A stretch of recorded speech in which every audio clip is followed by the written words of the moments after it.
suis en France, si, j'ai jamais été.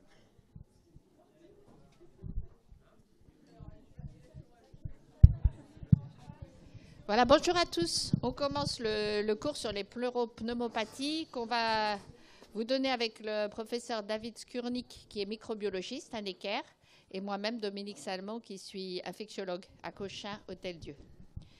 Voilà, donc c'est normalement un enseignement dirigé. Donc vous devez avoir normalement lu le chapitre du PIDI correspondant. Juste pour voir, hein, on ne va pas vous gronder ni quoi que ce soit. Qui c'est qui a déjà travaillé le cours, qui a lu le PIDI? Ça va être dur alors. Hein. Ouais, mais vous voyez, parce C'est que pas le nous, on principe. nous dit de ne pas vous faire un cours, de vous faire un enseignement dirigé, parce que c'est plus intéressant de discuter avec vous de vos connaissances. Mais si vous n'avez pas lu, c'est trop dommage, quoi. C'est uniquement des cas cliniques, on va vous poser des questions, donc je sens qu'il va y avoir un grand blanc dans les réponses. Alors, on va commencer. On va quand même le faire. Prenez votre PILI sous les yeux. Donc, les objectifs de l'ECN qui correspondent, c'est le numéro 151, infection bronchopulmonaire communautaire de l'adulte et de l'enfant, en sachant qu'aujourd'hui, on ne va pas traiter de l'enfant parce que vous allez le faire en pédiatrie. Et il y a déjà beaucoup de choses. C'est un très, très gros chapitre. C'est un chapitre très important en maladie infectieuse. Et on vous parlera aussi du numéro 102, épanchement pleural, cette fois-ci aussi très rapidement parce que c'est quelque chose que vous allez bien revoir en pneumologie notamment. Voilà, donc quelques définitions sur les infections respiratoires. Les infections respiratoires basses, hein, on ne va pas faire les infections ORL de la gorge, notamment des sinusites, otites, ça vous allez les revoir ailleurs. C'est les atteintes des bronches et des bronchioles. Donc, on appelle ça bronchite, bronchiolite. Quand vous avez it, ça veut dire infection ou inflammation. Ce n'est pas forcément une infection, mais ça les comprend. Hein. Les atteintes du parenchyme pulmonaire, de l'alvéole ou de l'interstitium pulmonaire, donc c'est les pneumopathies. Et on va voir la différence entre pneumopathie alvéolaire et interstitielle. Et les atteintes pleurales ou pleurésie. Donc, ce qu'on ne va pas aborder dans cet enseignement, c'est les infections de l'immunodéprimé, notamment du patient VIH ou du patient d'hématologie, les aspergilloses et les pneumocystoses. Il faudra quand même que vous soyez capable de faire des ponts à la fin de votre enseignement entre les pneumopathies, là on fait des pneumopathies de l'adulte immunocompétent ou qui a des comorbidités, et les infections de l'immunodéprimé. Parce qu'on peut très bien vous poser une question à l'examen qui soit une pneumopathie, et à la fin, c'est plutôt une pneumocystose. Hein. Donc, il ne faut pas que vous alliez bille en tête en vous disant « j'applique tel chapitre ». À la fin, il faut savoir être transversal. On ne parlera pas non plus des infections du patient qui a une mucoviscidose. C'est des patients qui font sans arrêt des infections et qui, à la fin, ont des germes très résistants, pyocyanniques ou staphylocoques résistants à la méticilline. On ne parlera pas des infections nosocomiales. Et puis, comme on vous l'a dit, des infections de l'enfant. Hein, mais vous allez voir qu'on va quand même couvrir déjà pas mal de choses. Donc, je passe tout de suite la parole à David pour la physiopathologie. Donc, ce que j'espère est un rappel. Donc, avant de pouvoir provoquer une infection, un agent pathogène va devoir franchir les barrières naturelles de l'hôte. Ici, c'est l'être humain, évidemment. Et donc, il y a la barrière épithéliale, il y a l'immunité immorale, il y a les macrophages alvéolaires qui sont là dans la première heure suivant l'agression, et il y a des peptides antimicrobiens qui sont sécrétés. Et il y a aussi des facteurs impliqués dans la pathogénicité. Pour le micro-organisme, il y a deux facteurs à prendre en compte. Un, la quantité de bactéries, donc ce que j'ai mis ici, l'importance de l'inoculum. Avoir 10 puissance 2 ou 10 puissance 3 ou 10 puissance 4 bactéries dans le poumon n'a pas la même conséquence. Et aussi les facteurs de virulence, qui est tout un domaine, sécrétés par les agents pathogènes. Et au niveau de l'hôte, il peut y avoir une immunodépression locale ou générale. Très, très, très bref rappel. Enfin, rappel pour vous, c'est même pas un rappel, je pense que c'est la première fois que vous allez l'entendre. Pour réussir à causer une infection virale, il faut des récepteurs spécifiques sur les cellules épithéliales. Il peut y avoir une invasion, une mort cellulaire. Et l'inflammation secondaire à l'infection virale peut être au premier plan des signes cliniques et du diagnostic et de la sévérité de l'infection. Au niveau des infections bactériennes, il y a deux différents stades. Un premier stade donc, est la colonisation, l'occupation des niches écologiques par la bactérie. qui dépasse un certain stade, qui n'a jamais été bien évalué, mais on passe de colonisation à infection. Très souvent, cette infection est empêchée par les bactéries de la flore commensale, qui ne sont pas des agents pathogènes et qui occupent les mêmes niches écologiques que les agents pathogènes. Mais lorsqu'il y a un déséquilibre et que la flore commensale disparaît et est remplacée par les agents pathogènes, on peut passer de colonisation à infection. Et donc les facteurs favorisants, c'est la fragilisation de la barrière épithéliale, l'immunodépression locale, dilatation des bronches, BPCO, le tabagisme. Il peut y avoir aussi l'immunodépression, qui peut être congénitale, acquise, médicamenteuse. Et lorsqu'on a une première infection virale, on peut dire, vous verrez écrit que ça fait le lit des infections bactériennes. Ça veut dire en fait une surinfection bactérienne après une première infection virale. Bon, les signes cliniques associés, tu veux le faire peut-être, Dominique? Ouais, bon. Donc pour les atteintes bronchiques simples, on a une fièvre dans 50% des cas, une toux sèche puis grasse, une hypersécrétion de mucus. Vous voyez ici représenter un bronchus normal et une bronchite inflammatoire, avec la sécrétion du mucus. Enfin, je mets la flèche là, mais bon, j'espère que vous voyez bien la différence entre les deux quand même.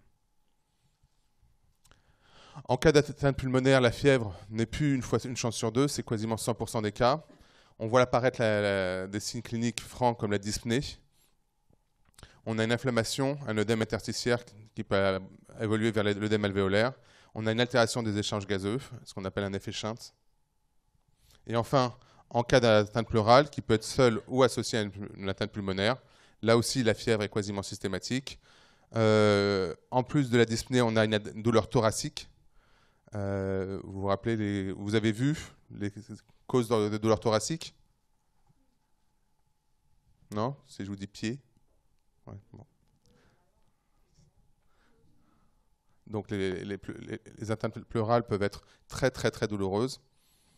Et il y a un risque d'arrêt circulatoire en cas de déviation médiastinale, s'il y a un épanchement majeur qui comprime le cœur. Enfin, il ne faut pas négliger le risque d'un choc septique lorsque l'inoculum bactérien ou la sécrétion des facteurs de virulence par les bactéries induit un trouble systémique. Ça peut être un choc toxinique ou ça peut être dû à la conséquence directe de l'infection. Alors, je vais vous lire l'énoncé du cas clinique numéro 1. Un homme de 27 ans sans antécédent particulier, tous depuis 5 jours. Ça fait appel à la mémoire à très court terme. Et expectoire des crachats muqueux. Sa température est à 38,2. L'auscultation montre des râles bronchiques bilatéraux. L'état général est conservé. Alors, la première question, quel est le diagnostic le plus probable pour vous? Non, c'est à eux de... Il faut qu'ils jouent. Ils connaissent le pilier par cœur. Bon, on va arrêter. Au sein de ces hypothèses-là. Voilà. Est-ce qu'à votre avis, c'est plutôt une bronchite aiguë? Ça vient plutôt des bronches. Donc, rappelez-vous les quelques diapositives précédentes qui ont été montrées par David. Est-ce que c'est plutôt une pneumopathie aiguë, une pleurésie ou une surinfection de dilatation des bronches? Bronchite. Ouais. Ah bon. Ok. Donc, dans les bronchites, donc on passe, ouais, c'est bien. Donc, je vous rappelle que dans les bronchites, Non, c'était juste là. voilà, bronchite, hein, c'est extrêmement fréquent, les bronchites. Ici, dans l'amphi, il y en a au moins une trentaine qui vont avoir une bronchite cet hiver.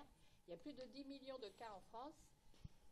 C'est en général viral ou bactérien? Viral. Et est-ce que les antibiotiques sont automatiques en cas d'infection virale? Ah, ils réagissent bien. Donc ça, c'est important. C'est une cause injustifiée de prescription d'antibiotiques. Donc il faut bien connaître les bronchites, bien que ça ne met pas en jeu le pronostic vital. Donc ça donne une toux. La toux est au départ assez sèche, parce que ça donne une inflammation des bronches. Mais ça peut devenir grave. Ça peut devenir muqueux quand il y a une desquamation des cellules de l'épithélium. Ça peut durer 2-3 semaines. Ça peut donner des douleurs, mais les douleurs ne sont pas latéralisées. C'est des douleurs rétrosternales. Les gens disent j'ai la poitrine en feu. Les signes généraux sont variables. Ça peut donner un peu de fièvre, mais vous voyez, c'est souvent 37,8, 38,5. C'est inconstant. Alors. Quelle est la cause la plus fréquente des bronchites? Donc on l'a vu. Non, non, on va leur demander. Entre Streptococcus pneumoniae, Mycoplasme pneumoniae, Haemophilus influenzae ou des virus. Et si on rentre dans le détail, quand même. D'accord. Donc regardez, voyez-le au moins une fois. Il y a quand même des virus qui s'appellent autres que virus, qui ont des noms. Il y a des gens qui travaillent dessus, il y a des patients qui sont affectés. Il y a des tests diagnostiques. Donc là, adénovirus, rhinovirus, coronavirus et le virus de la grippe. Comment? Voilà, c'est les principaux virus. Hein. Donc dans ces virus, à votre avis, lequel a un traitement spécifique? Est-ce que ça se traite les virus? Oui, le virus grippal. Hein, la plupart des virus, ils ne se traitent pas. Ça ne vaut pas le coup de les rechercher. Ça fait du boulot pour les labos. Et puis de toute façon, le temps que vous ayez le diagnostic, le patient est guéri. Sauf pour le virus de la grippe. Parce que le virus de la grippe peut avoir un impact très important chez les sujets immunodéprimés ou insuffisants cardiaques, etc. Donc dans les grippes sévères, on a des tests diagnostiques pour la grippe. Vous allez avoir un cours spécifique là-dessus, avec des PCR. Et on peut, si on traite dans les premières heures de la grippe, avoir un traitement efficace. Alors, comment affirmez-vous le diagnostic? Vous êtes en ville, auprès d'un patient qui a ces symptômes. Qu'est-ce que vous faites? 38,2, ils toussent. Très bien. Non, mais il y a eu 2 réponses différentes. Oui. Le très bien, ce n'est pas pour toi, désolé. Non, tu fais pas une radio de thorax pour toutes les personnes qui viennent, qui toussent et qui ont 38,2, ça va faire beaucoup de radios. Les collègues en ville seraient très contents au niveau des radiologistes, mais la Sécu un peu moins. Donc non, a priori non. Donc aucun examen. Hein, le diagnostic, c'est un diagnostic clinique. Ce qui est important pour vous, c'est de vérifier qu'il n'y a pas de signe de pneumopathie. Hein, donc pas de foyer, à la fois clinique et auscultatoire, pas de matité, pas de râles bronchiques unilatéraux. Il peut y avoir des râles, mais qui sont un petit peu diffus. Donc aucun examen complémentaire est nécessaire. Si vous faisiez une radio, vous verriez qu'elle est souvent normale, pas de foyer. Quelquefois, il y a des épaississements des axes vasculaires. Biologie est inutile. Si vous faisiez une numération, la biologie serait normale ou la CRP serait très peu élevée, du genre 15-20. Hein. Une CRP très élevée, c'est supérieur à 100. C'est ce qu'on va voir tout à l'heure dans les pneumopathies. Donc, quelle est votre prise en charge thérapeutique?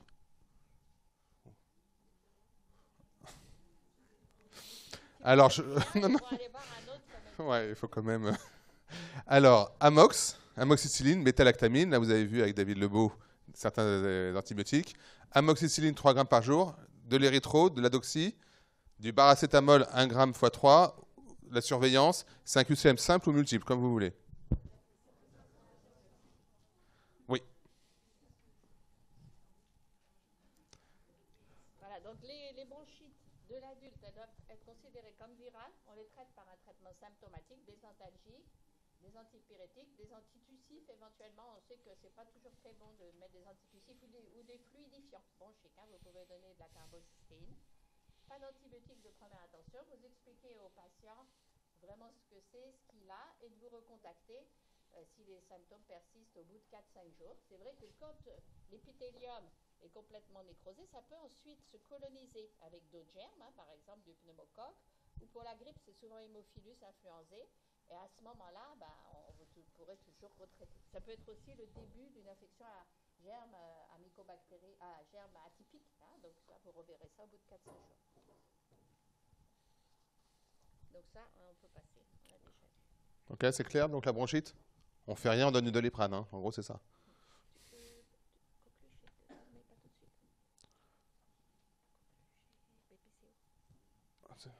On peut dire un mot là. Hein. On va dire un mot là parce que c'est pas sur la diapo. Ouais. Voilà. Alors, je vous dis un petit mot parce que pour raccourcir, on n'a pas fait de diapo spécifique sur deux spécificités dans les bronchites. Il y a la coqueluche. Hein. La coqueluche, vous savez qu'il y a un vaccin anti-coquelucheux qui marche très très bien avec une couverture vaccinale qui est très bonne chez l'enfant. Donc on voit quasiment plus de coqueluche chez le nouveau-né. Mais la vaccination a déplacé l'âge de la coqueluche. Donc on va pouvoir voir des coqueluches chez le jeune adulte. Donc la coqueluche, ça se manifeste comme une bronchite par une toux avec des spécificités. C'est des patients qui vomissent. Quand vous avez un patient qui vomit, il faut penser à la coqueluche. Et c'est des toux nocturnes. Ça réveille la personne. Ça donne c'est des toux qui sont vraiment très, très fortes, qui même quelquefois peut confiner à la fracture de côte. Donc rappelez-vous de cette exception. Toute bronchite qui dure longtemps, avec une toux nocturne, un patient qui vomit, il faut penser à la coqueluche. Est-ce que vous connaissez le mot-clé à reconnaître dans un QCM pour la coqueluche? Elle est comment la toux de la coqueluche? Oui, j'ai entendu. Chant du coq. Chant du coq, c'est plus chez le nouveau-né. Mais effectivement, c'est-à-dire que c'est des enfants qui ont du mal à reprendre leur respiration. Ils vont faire, je ne veux pas quand même vous imiter, comme ça. Hein, voilà. Chez l'adulte, c'est plutôt des gens qui s'assoient. C'est voilà, une personne qui s'assoit au bord du lit la nuit, qui commence à tousser, puis qui n'arrête pas, qui ne s'arrête pas, et puis ça va finir par un vomissement. Donc à ce moment-là, il y a un examen complémentaire pour la coqueluche à faire. C'est quoi? Est-ce que c'est sérologie, examen bactériaux, PCR, hémoculture?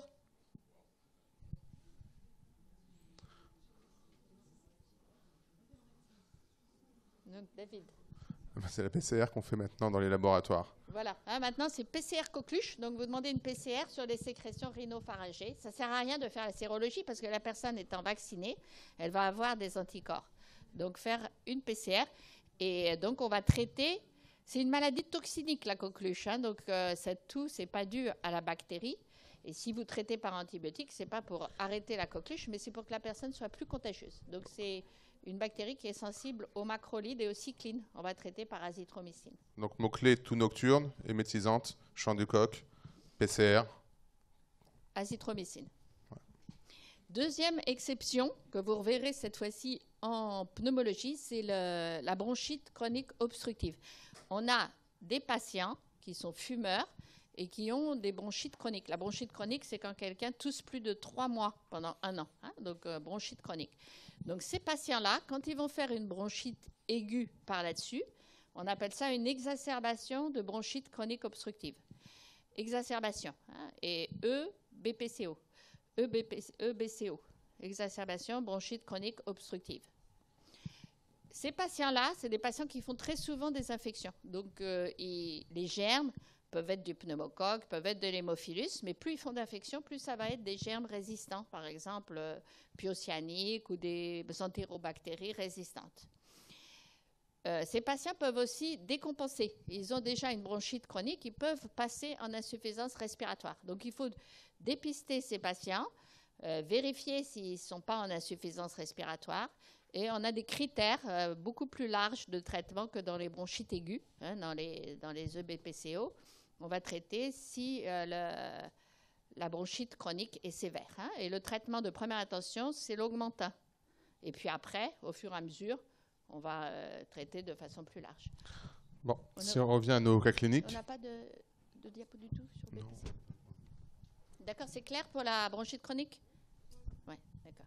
Alors, on passe maintenant au cas 2. Hein. Je voulais vous dire qu'on vous fait des choses très typiques, hein, parce que vous êtes en 3e année. Après, la présentation de votre patient ne va pas être forcément comme ça. Mais déjà, quand vous connaissez bien les choses très typiques, ce sera plus facile de voir les nuances. Donc, cas 2. Alors, tu le présentes? Donc, un sujet de 66 ans se plaint pour un point de côté thoracique. Coup de poignard. Fièvre, ouais, je suis un grand acteur. Fièvre 40 degrés, grand frisson, toux, expectoration mucopurulente. 30 paquets années, il boit, stade de cirrhose. Aux urgences, à la 12e heure, la fièvre est à 40,5, pouls à 125, fréquence respiratoire à 26 par minute, tension 105,59. Ouais. L'auscultation objectif, un foyer de sous-crépitant de tout le champ inférieur droit. Le patient est conscient. On note un bouquet d'herpès buccal apparu le matin même. Si vous avez lu le pili, c'est vraiment très, très caractéristique. Hein. Vous avez mis le cours en une diapo. Hein. Voilà. Alors, à votre avis, de quoi s'agit-il? Est-ce que c'est une bronchite aiguë, une bronchite chronique ou une coqueluche, une pneumopathie, une pleurésie? Pleurésie, tu dis. Bronchite aiguë, PFLA. Mais non, ça, on ne donne pas le résultat. Hein. Non, mais je voulais juste laisser les signes cliniques. Attends, pour... ouais. Voilà. Donc, vous allez essayer de voir si c'est bronchite, pneumonie, pleurésie, et après donner les arguments. Donc il y en a qui disent pleurésie parce qu'il y a une douleur, c'est ça? Qu'est-ce qui t'a fait dire pleurésie? Celui qui a dit pleurésie.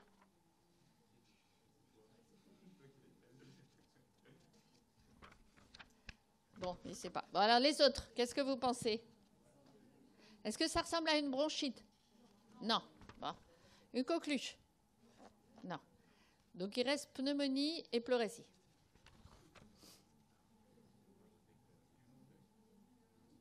Pneumonie? Ouais, c'est ça. Alors sur quels arguments? La fièvre, d'accord, elle est élevée. Une fièvre très élevée, ouais.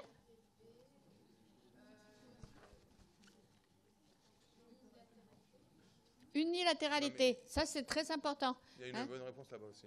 Ouais. L'expectoration mucopurulente. D'accord, l'expectoration purulente, quelquefois elle peut même être hémoptoïque, il peut y avoir du sang quand il y a vraiment une nécrose. Ouais. Quoi d'autre comme argument? L'herpès, souvent, ça vous fait penser à quoi cet herpès? Une pneumopathie due à l'herpès? Non. En fait, dans les pneumopathies à pneumocoque, quand ça il y a des pneumopathies très sévères, il y a en même temps une réactivation de l'herpès. C'est des gens qui ont une sérologie herpès positive, qui ont fait de l'herpès.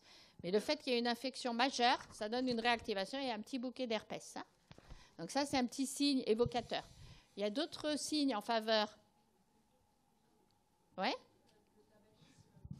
Les facteurs favorisants, oui, je suis d'accord. Alors, donc, il y a le tabagisme, il y a l'âge, il y a l'éthylisme. D'accord. Et puis, il y a ce que David a dit, le coup de poignard. Quand ça commence, c'est un patient qui va aller très, très bien. Il peut mener ses occupations et tout d'un coup, pof, un gros coup de poignard. Donc, une douleur thoracique brutale. Début brutal, c'est aussi en faveur d'une pneumopathie qu'on appelle franche lobaire aiguë. Voilà, donc ce n'est pas une bronchite, c'est une pneumopathie franche lobaire aiguë. Ce n'est pas une pneumopathie atypique qu'on va voir tout à l'heure, ni une pleurésie, ni une surinfection de dilatation des bronches. Donc, on vous a déjà fortement orienté. Quels sont le ou les arguments en faveur d'une PFLA? Oui. I agree. Les trois. Les trois, d'accord. Donc, je vous rappelle, la PFLA, c'est pneumopathie franche lobaire aiguë. Dans sa forme typique, ça débute d'une heure à l'autre. C'est des gens qui sont bien au bureau et tout ça. Et tout d'un coup, point de côté douloureux, fièvre à 40, ils ne peuvent plus rentrer chez eux. En 24-48 heures, survient la phase d'état qui est marquée par une toux avec une expectoration purulente ou teintée de sang, un syndrome infectieux qui est sévère, parfois un herpès, et à l'auscultation, donc c'est important, c'est le moment clinique parce qu'il n'y en a pas tant dans vos études. Vous allez à la percussion percevoir une matité, un foyer de crépitant ou de sous-crépitant. Parfois, quand le foyer est très condensé, vous entendez un souffle tubaire qui est en fait l'air de la trachée que vous entendez directement dans votre stéthoscope. Alors, devant ce tableau, qu'est-ce que vous planifiez, à votre avis, comme type de prise en charge? Est-ce que vous lui dites, vous le traitez en ambulatoire, vous l'envoyez faire ses examens, vous le revoyez? Vous hospitalisez le patient, plutôt en médecine ou plutôt en réanimation ou autre? Pourquoi la réa?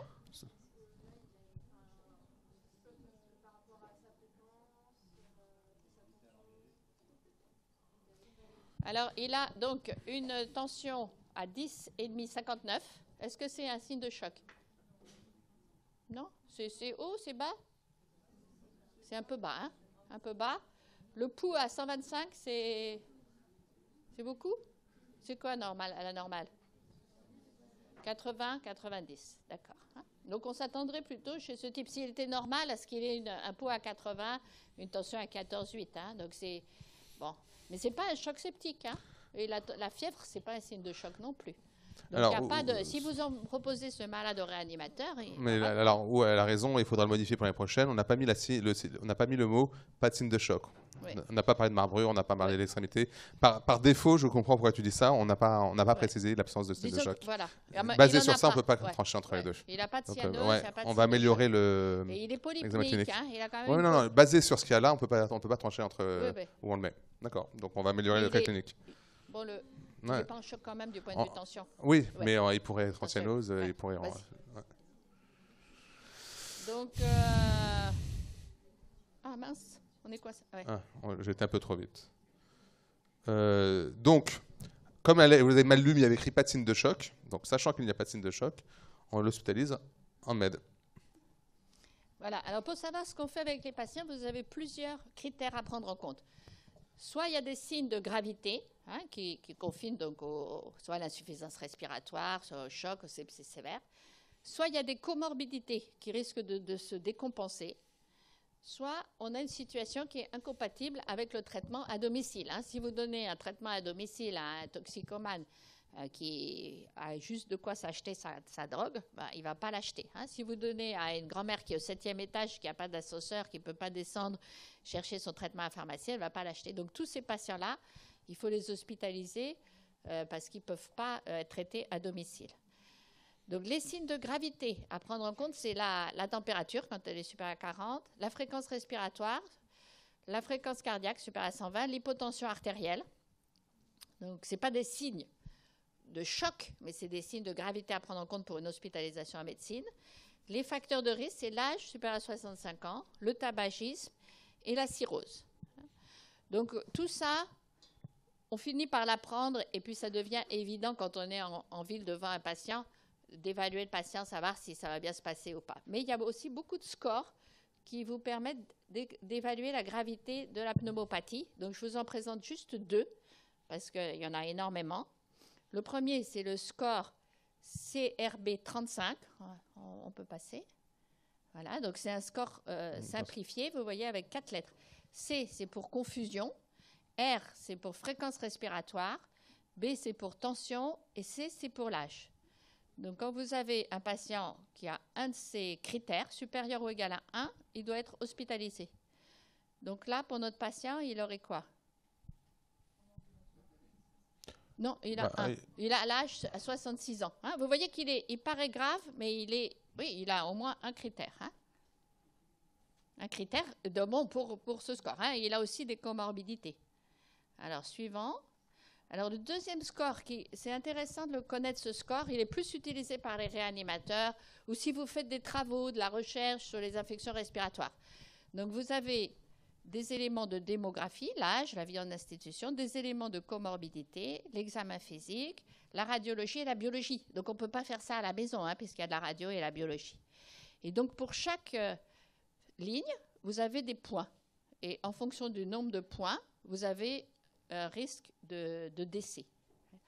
Alors, je vous montre par la suivante. Donc, si vous avez moins de 50 points, donc pour avoir moins de 50 points, vous voyez, il faut avoir moins de 50 ans déjà, la probabilité de mortalité est très faible, 0,1%. Mais dès 51 à 70 points, la probabilité de mortalité augmente. Et à partir de 3, vous voyez qu'on dépasse 1% de décès, 4, c'est 8 à 9%, et 5, c'est 27 à 31%. Globalement, la probabilité de décès dans les pneumopathies, elle reste assez élevée. Elle est de l'ordre de 15%. Donc, ce patient, vous le verriez où en score de Fine? Donc, il a 65 ans, OK? Ça lui fait déjà 65. La maladie hépatique, plus 20, ça lui fait 85. Ensuite, il a la fièvre supérieure à 40, ça lui fait 95. Et puis, on ne sait pas trop ce qu'il a. Donc, il a au moins 95. Donc, vous voyez, 95, il est en score 4. Donc, si il a une probabilité de décès, si on ne le traite pas, qui est de l'ordre de 8 à 9%. Donc, c'est vraiment très important. C'est un patient qu'il faut prendre en hospitalisation. Donc, il est hospitalisé. Alors. Quel bilan minimal prescrivez-vous pour confirmer le diagnostic et évaluer la gravité de l'infection? Ouais, quoi d'autre? Ouais, quoi d'autre? Ça va te permettre d'évaluer la gravité, la CRP? Non. Quoi d'autre? Bah oui, quand même. Donc, radiothorax, NFS-CRP, les gaz du sang. D'accord? Vous êtes prêts pour un peu d'imagerie maintenant? Bon, donc vous avez dit radiothorax. Donc vous connaissez la radio normale. On voit. Attends. Voilà, vous avez le médiastin. Vous avez les cul-de-sac pleuraux. Vous voyez qu'ils sont bien aigus. Vous voyez qu'ils sont libres, les cul-de-sac pleuraux. Et puis les champs pulmonaires sont libres. Alors, ici, vous avez la radio du patient. Vous avez en bas la radio normale et ici la radio du patient de face et de profil. Qu'est-ce qu'on voit, à votre avis? Donc, je vous rappelle qu'il a une douleur thoracique droite et une matité du champ pulmonaire droit. Est-ce que vous voyez plutôt un syndrome interstitiel diffus, un syndrome alvéolaire du lobe inférieur droit ou du lobe moyen, un syndrome bronchique? Vous voyez au moins quelque chose ou pas? Alors, vous voyez quoi? Un syndrome alvéolaire. Qu'est-ce que c'est un syndrome alvéolaire? Comment tu définirais par rapport à un syndrome interstitiel? Des lignes réticulées, d'accord. Alors que alvéolaire, c'est quand il y a vraiment du pus dans les alvéoles, donc ça bouche complètement les alvéoles et ça fait dense, hein, d'accord. Est-ce que c'est plutôt le lobe moyen ou le lobe inférieur? Ça, c'est pas facile, hein. Il y a un petit signe. Ouais. C'est surtout si on voit le cœur, la ligne entre le cœur et le foyer. Et si c'est le lobe moyen, il est vraiment contre le cœur. Lobe inférieur, là, c'est plutôt lobe inférieur. Hein. Mais c'est un segment aussi, hein. C'est une pneumopathie segmentaire, donc c'est pas facile. D'accord, ça c'est...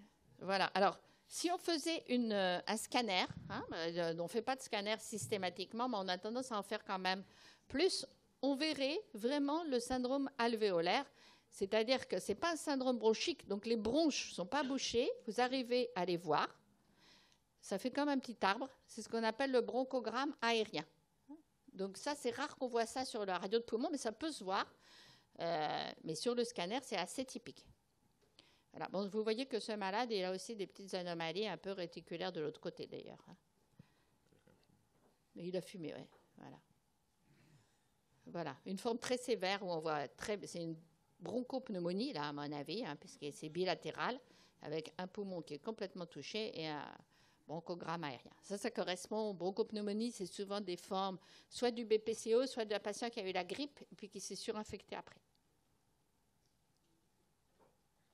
Voilà, donc quelques rappels sur le syndrome alvéolaire. Le syndrome alvéolaire, c'est une maladie vraiment des alvéoles. Hein, donc on a du pus dans les alvéoles et les cellules endothéliales, ça ne s'appelle pas endothéliales, les cellules des alvéoles. Les cellules alvéolaires hein, sont nécrosées, donc on a des altérations des échanges gazeux, on peut avoir une hypoxie, une hypercapnie.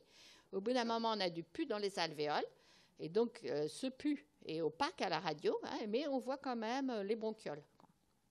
Voilà, c'est ce syndrome alvéolaire qui a le plus de conséquences sur la physiologie respiratoire, bien sûr, par rapport au syndrome bronchique. Alors, vous allez voir tout à l'heure, à l'inverse, le syndrome interstitiel. Hein. Quelques autres images. Vous avez ici une pneumopathie du lobe supérieur droit. Vous voyez aussi que souvent, comme il n'y a pas d'air dans la partie qui est condensée, ça attire, ça donne une attraction des scissures. Hein. Donc ici, par exemple, cette scissure, elle est remontée par rapport à la normale. Hein. Et vous voyez de profil, donc regardez toujours de face et de profil, parce que c'est complémentaire, les informations.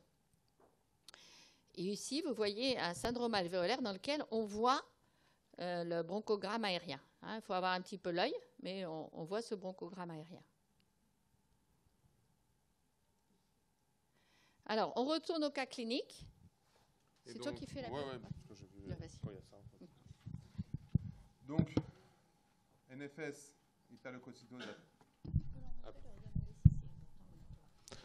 Est-ce que dans le cadre d'une suspicion d'infection bactérienne, d'avoir une hyperleucocytose à polynucléaire neutrophile, on en tient compte ou pas? C'est beaucoup ça, 17 200? Vous savez pas? C'est quoi la normale de la polynucléose?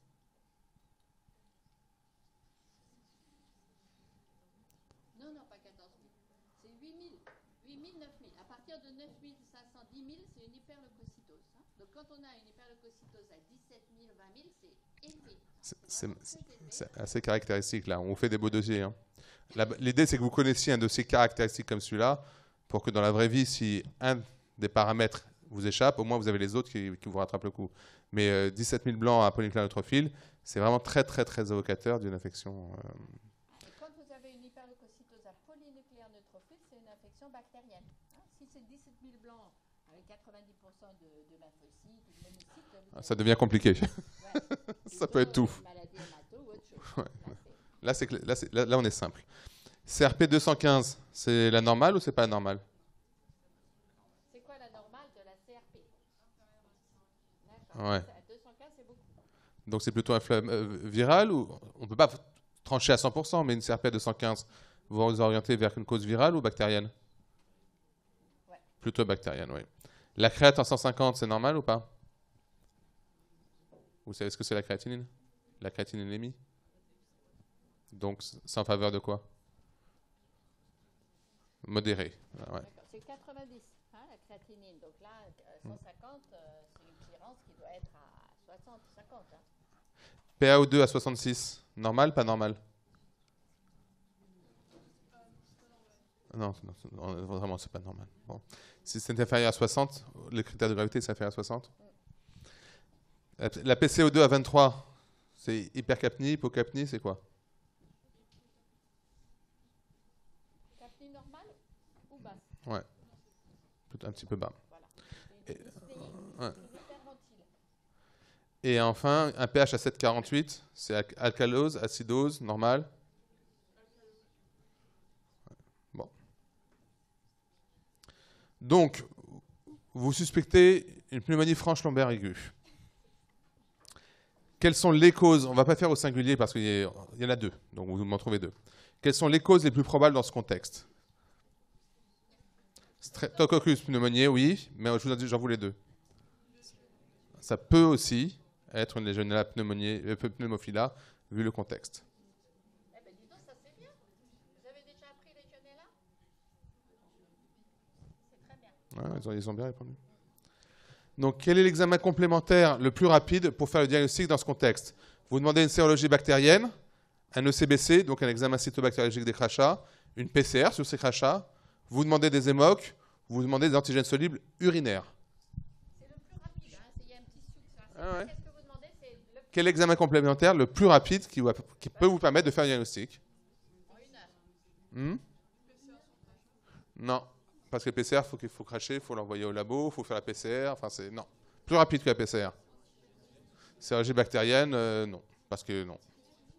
Les YAD, maintenant développés par les industries pharmaceutiques depuis au moins 10-20 ans maintenant, des antigènes solubles urinaires qu'on peut détecter avec des sucettes.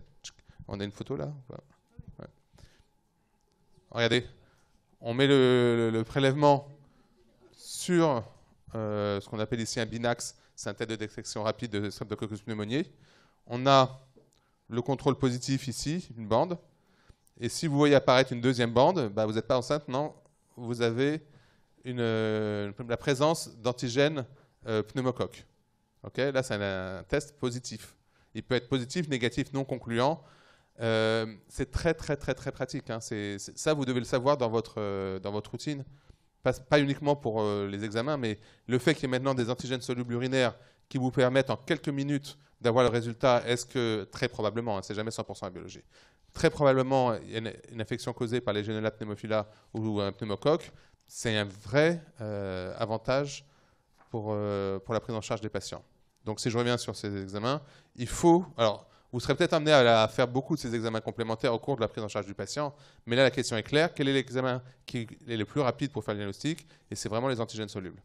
Il faut que vous demandiez les deux, hein, parce que si vous demandez juste antigène pneumo, vous n'aurez que antigène pneumo. Le va vous faire antigène pneumo. Ça, y a pas de L'intérêt d'avoir les deux, c'est qu'après vous pouvez faire une désescalade d'antibiotiques. Hein, si vous avez commencé par une antibiothérapie large pour cibler les deux germes, vous voyez arriver un antigène légionnel positif, vous ciblez. Pneumo, vous pouvez cibler. Alors,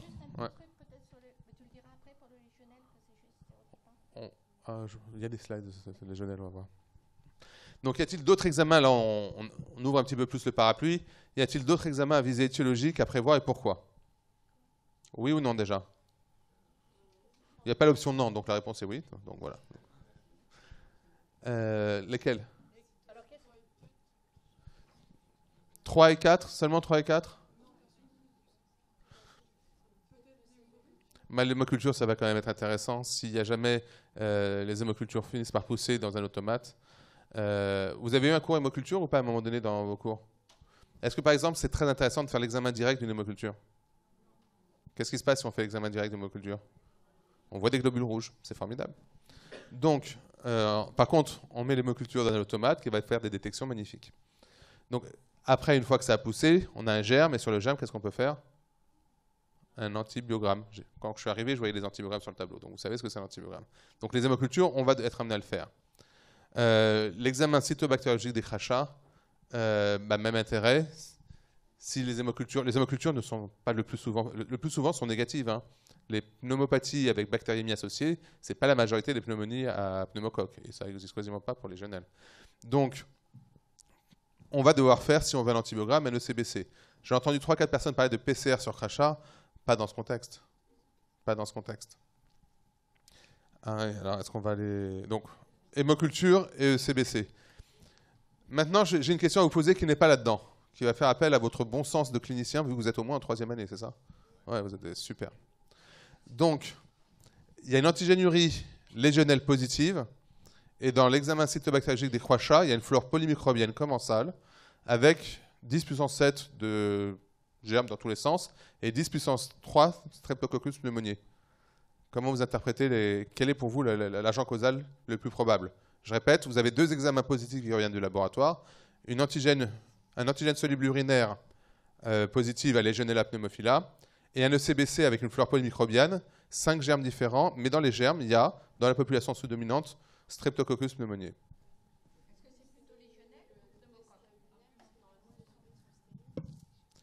Ce n'est pas des bactéries dans les urines, hein, c'est une élimination urinaire de l'antigène. Ce n'est pas une infection urinaire. Donc, j'aime bien ta réponse, mais moins ton raisonnement.